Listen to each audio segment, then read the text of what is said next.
Okay, we're back today, the 15th of May. It's exactly 15 days since the beet was sown.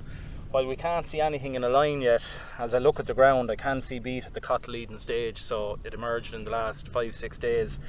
What the camera won't pick up is there's very odd, tiny little weeds just peeping through.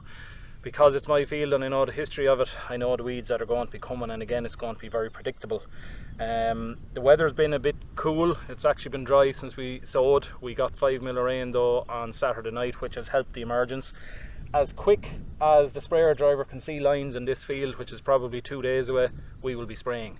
And again, the programme, it's as predicted: 0.5 of Max Pro, 0.5 of Galtix, 0.4 of Enzar, 30 grams of debut per hectare. I'll put out 60% of all of that, and I'll put out a half a litre of oil with it. 5 days later I'll repeat the dose, and the whole concept is to go kind on the beet while hitting the weeds. The interval is critical. It has to be kept at 5 to 7 days. A lot of people have asked about my decision to roll beet, which I've been doing for a number of years.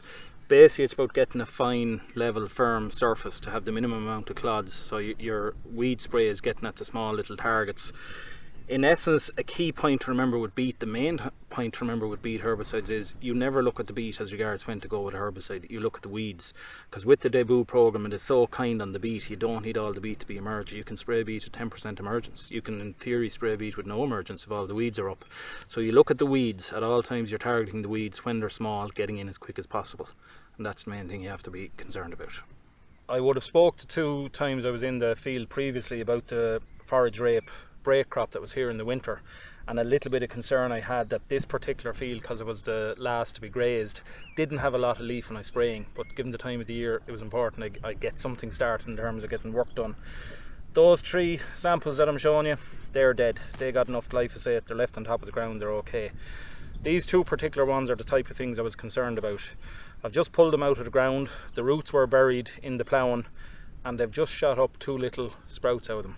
And the herbicide program I'm using, nor any herbicide program you'll use, will be strong enough to exhaust the food reserves that are down in that. So unfortunately, the likes of that, if you don't take it out by hand, you're going to be left with it.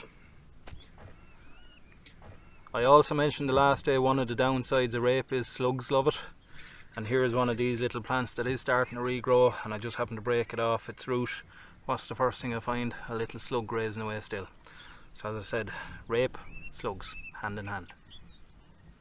So the beet is going to be minded very carefully from the start. Soft herbicide programs, it'll still get nutrition by way of manganese and uplift and things like that, but it has all its fertilizer. I don't wait for any top dressing until the beet is up. Everything goes in the seedbed.